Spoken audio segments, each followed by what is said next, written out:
Hi, this is Jeff at Welch Family Homestead. If you're new here, if you're not new here, welcome back. And we appreciate you being part of our channel. I'm here walking with my Fontana. This is my Labrador. He is growing very, very fast. And there's so much to do around here. I mean, so much to do. Look at this fog up on the mountain. You can't even see the top of the mountain up there. I have some beautiful, beautiful white oak logs here that I want to get cut up. These are the smaller ones. I may go ahead and take this big tree back here down and add it to the pile too. Both of these big trees. They're all from the same stump that this one came from, and this big log up here. And I can get some good lumber, white oak lumber. And white oak lumber is some of the best lumber you can get,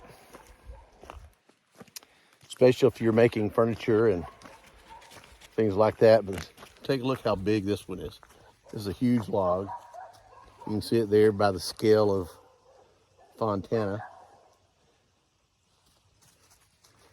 And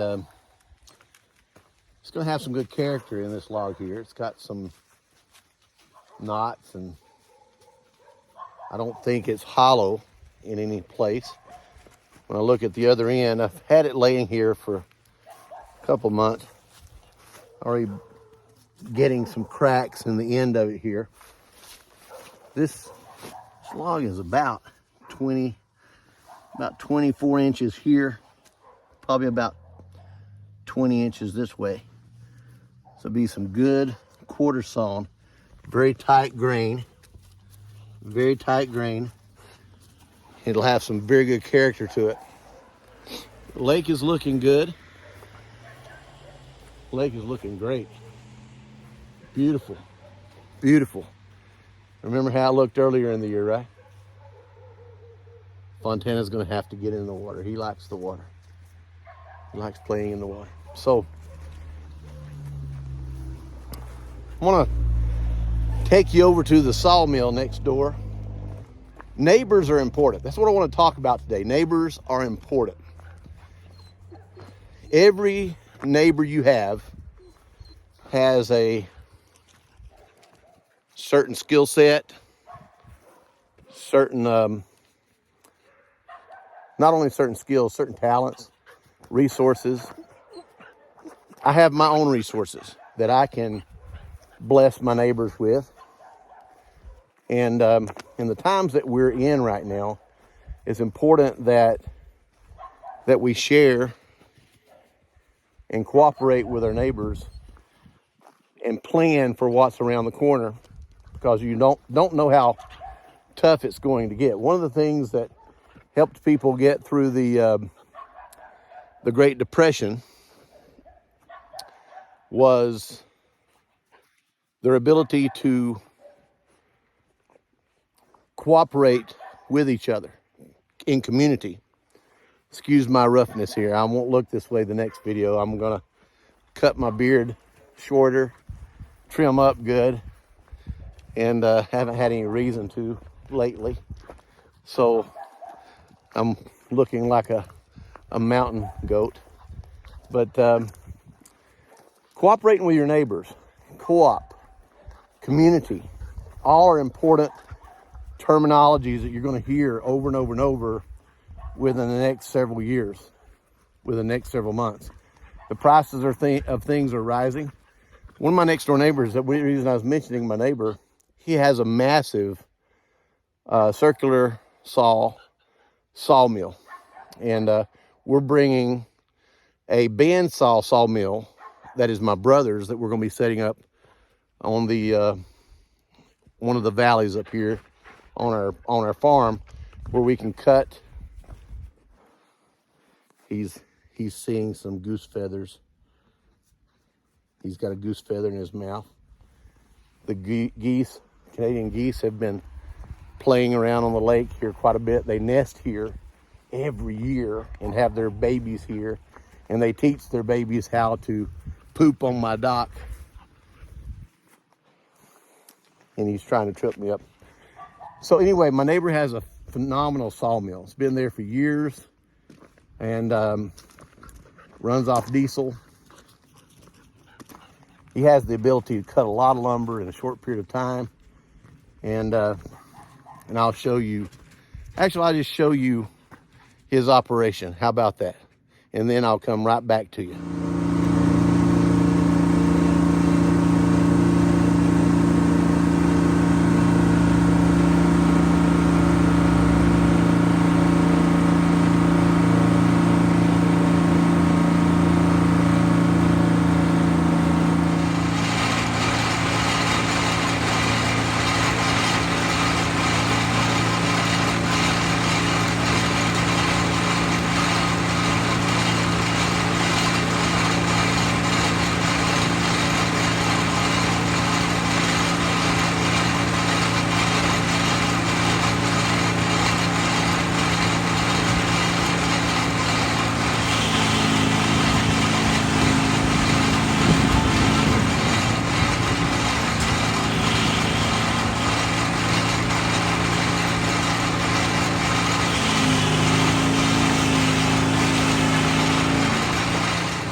Cooperation, community, being able to work with your neighbors.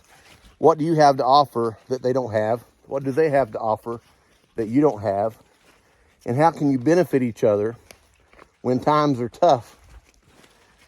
And example, he has a sawmill, he has a cattle farm, he has pigs, he has a lot of different things going on over there. And what do I have? I have a virgin farm. This farm hasn't been used in 100 years plus. It's a quality piece of land that I have here that I bought about 22 years ago, and we're setting it up for a farm. That's what we're doing. But one of the things that I've noticed that has gone to waste here on our property is some of the timber. I don't want to strip timber any of my property. I don't want to clear cut any areas unless it's going to be made into pasture. When you do cut to clear a pasture, though, you don't want to waste that material. Obviously, you can get some firewood out of it. You're going to have to burn the brush and what have you, but the trunks of those trees and the massive trees that you're going to be taking down, even if those trees are no bigger around than 10 or 12 inches thick, you can get a few 2x4s out of them. So it's important to make use out of all that material. This is a good example. This is a massive maple tree, huge maple tree. When I say huge, look how giant this maple tree is. It's giant, but yet it's dead. And it's died since I've owned the property. This should have been cut up into material 2 years ago. Now, I'll still be able to get some beautiful spotted maple boards out of this tree. I mean, it's a massive tree. I've got another one right here. It's giant. That one right there is probably at least 2 foot plus thick. Here next to my stream. Come here, Fontana. Fontana, come on. Watch him come. Look at that. He's training himself to be a good farm dog. Up and down this edge of this field, I keep material for years. Some of it has gone bad. Where I used to be a general contractor, and I stored a lot of material, leftover material from years past, up and down this strip. And as I did, some of it had been here long time, 20 years, sucked up a lot of moisture and ruined it. And so I've burned a lot of it, and because it was no good. But now here we are wanting to build barns, stalls, a lot of other things. And so digging through our materials here, I have found a lot of metal roofing that I had stored over the years.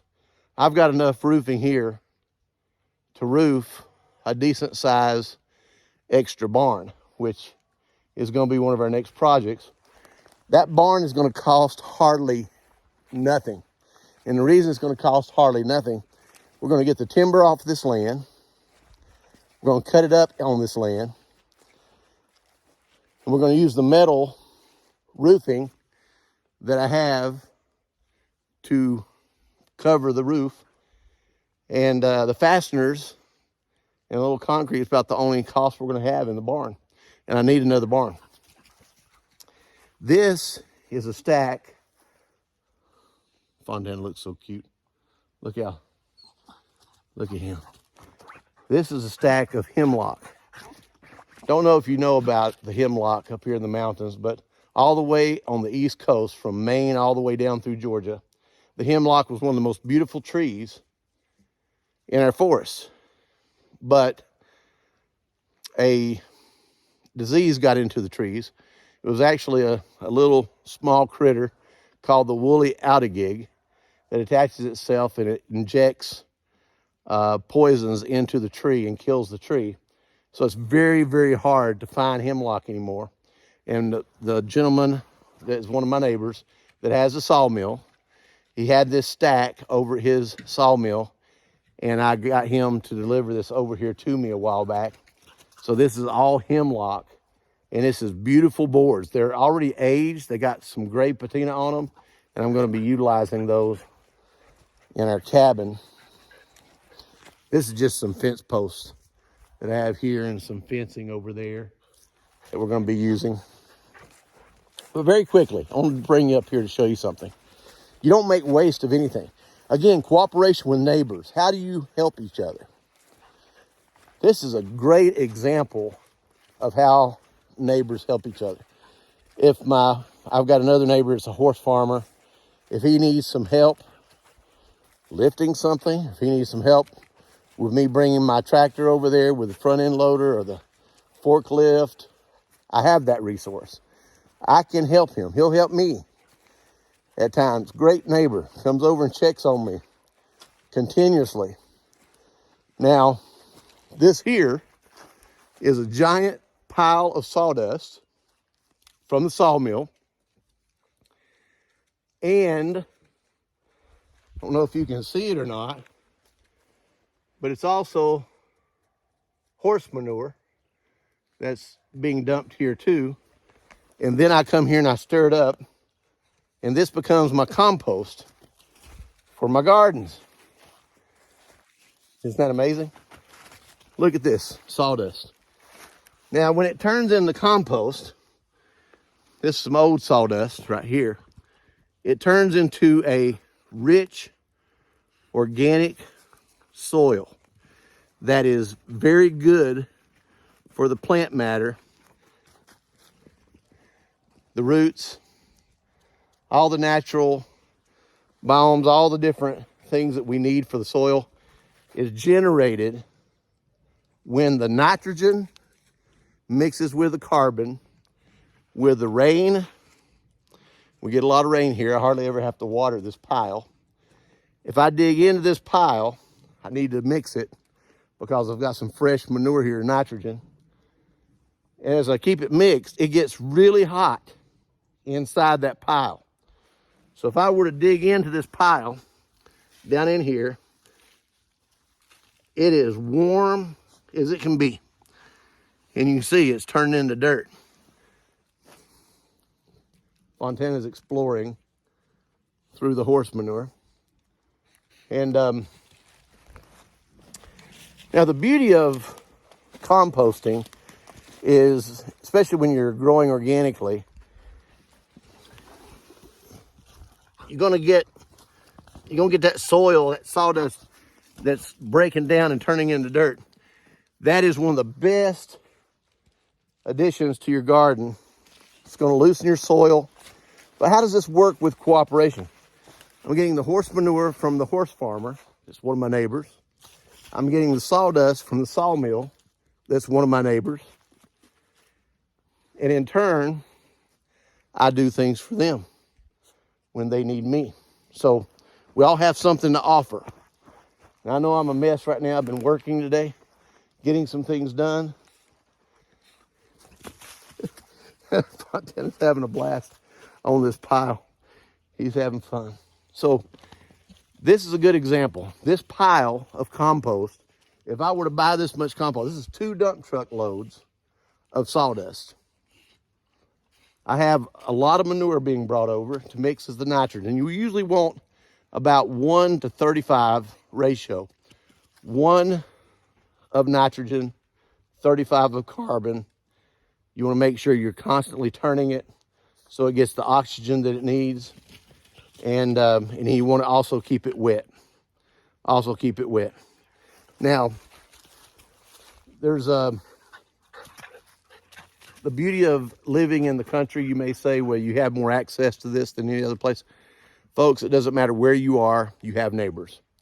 You need to get to know your neighbors. You need to know who they are. You need to make some type of an agreement with them for times to come. You need to have a sit-down meeting where everybody sits down and says, how can we benefit each other when things go awry? And I'm not here to try to talk politics. I'm not here to talk negatively about anyone or any particular party. That's not the point here. Yes, I am a patriot through and through. I believe in freedom. I believe in my liberties. I am 100% American all the way through when it comes to believing in my rights and believing in my First Amendment, Second Amendment, all the way through the Constitution as well. We, in our nation here in the United States, are in a mess. And it's gotten deeper and deeper into a worse mess over the last year and a half, 2 years. It almost makes me cry because I love this country more than you could ever imagine. I've seen my family members when they were laid in the grave with the American flag laid across their coffin during the ceremony because of the service that they gave us. And I know that's important, and it is to me. I don't know if it is to you or not, but it is to me. But we need to make most of our resources. A good example, trees. I have trees. I have all the way to the top of the mountain trees. I've got probably 200 trees right up in here that died a couple of years ago that should have been cut earlier this year into lumber, and they haven't been cut. I may have waited too late. But those are resources. Those trees could have made enough lumber to have constructed a couple of houses and a big barn. And so it's important to have that cooperation. I didn't move here to my farm until about 18 months ago. I've owned it for 22 years, but I didn't really come here to talk about a farm. I came here to work a farm. I came here to develop a farm out of some land that I've had for many years. And this is the perfect place for it. You know, we have, what do you need to survive? You need water, drinking water, clean water. You need food, you need shelter, and you need obviously clothes and heat in the wintertime. Everything that I just mentioned is at risk to a certain level. I mean, right now I just heard recently, earlier today actually, about how that Australia had just adopted that they were going to inject their livestock as a mandate with mRNA vaccines in Australia. You can bet that that's going to follow probably here in the United States as well. And it's going to get to the point where if you want good, clean meat, you want good, clean eggs, you want good, clean vegetables, you want clean whatever, that's not contaminated with chemicals or man-made adjustments. You need cooperation and community that you have the ability to communicate and to be blessed with, so you can know what you can swap back and forth. Like I have honey, I have my honeybees, I have gardens. We're putting up a lot of pasture fence here on the Welch family homestead farm, which is going to be a home for a lot of livestock between sheep and cattle and pigs and you name it, chickens. We plan on making this a farm, but we also plan on making this a destination eventually. Let me know what you think about that. I'll talk about that on another video, but I'll mention it to you. We're talking about maybe putting a little chapel here for people to come up here and have their weddings. We have such picturesque mountain sceneries from the property here. We want to plant a lot of beautiful flowers, beautiful plants around and make it look pristine. Maybe have a little chapel here. And then right down in here in the field, have a pavilion where we could have like a barn pavilion, but a place where we can have seminars to teach people how to farm, teach people how to do certain things that they want to learn how to do on the farm, understand how to raise a chicken, how to process a chicken, harvest it, how to make sure that you feed your chickens correctly. I'm just using chickens as an example. We could be talking about cattle. We could talk about hogs. We could talk about gardening. We could talk about raised bed gardenings, different types of gardens. And but to have seminars is one thing. To also have seminars on how to set up your farm so that you can economically make it work and not be a detriment economically, but be a profit when you're said and done. Not only that, but also this pavilion can be used for receptions, family reunions, what have you, and use the lake down here for everything from enjoyment, pictures, and even old-fashioned baptizings that you see that many of us have experienced in our lifetime. This is a perfect place for churches to be able to use this pavilion that we're going to be building here, and use the lake for baptizings, and then have maybe a dinner on the grounds after the baptizing. So many different ways this property can be utilized, and we want to make sure it's utilized in the best way possible. And I know that, sorry, I had to bend over and get something away from my dog because he is so active. He's 10 weeks old now. Took him to the vet. He weighed 21 pounds at 10 weeks. He's going to be a big dog. And this right here, by the way, is going to be a big fire here soon. And we're going to put a few more limbs on it. This is going to be a bonfire where we're going to be burning up a lot of tree limbs. We're cleaning up around the farm and bringing the tree limbs down here so that we can get this place looking spiffy. So anyway, cooperate with your neighbors. Find out, this is what I do as a list. I find out everyone's talents and resources. Needs to be voluntary. Don't be rude to your neighbors. Don't force them to cooperate with you. Be a good neighbor, and they will be a good neighbor to you. And as you are a good neighbor, and they become a good neighbor to you, everyone learns what everybody can furnish within that resource. And then when times get real bad, let's say diesel goes away and the trucks can't go up and down the highway. It's only going to be 3 or 4 days later, all the grocery store shelves are going to be empty. Most people don't have enough groceries stored away to last a week, much less survive months and months down the road. He's drinking out of a mud hole. And so it's important to have some storage, store away as much food as you possibly can. We put food away in mason jars. We preserve food the old-fashioned way and other ways as well. And we're going to do that more and more this year, 2023. But also there's resources that you need to share between you and your neighbors. Come up with that list. Don't be rude. Don't force anyone to participate in that. Find the neighbors that are willing to be part of that community of cooperation between the other neighbors so that when times get tough, everybody knows who they can trust and who they can depend on when times get bad. And I do believe times are going to get tough. I believe they're going to get really, really tough over the next. I'm not here to be a doomsday person. It's not about that. It's about being smart. It's not about labeling anyone as, oh, Jeff, you're a prepper. This is the perfect prepper property that I have here. No doubt about it. And I'm not ashamed of that term. I used to think it was a bunch of crazy people. Now I realize that I grew up being a prepper when I grew up on the farm, learning all that we learned. And thank goodness that I was taught that way, and I grew up working on the farm and understand farming. A lot of people don't. So the people who don't understand it and don't have that knowledge of it are going to want to learn as much as possible.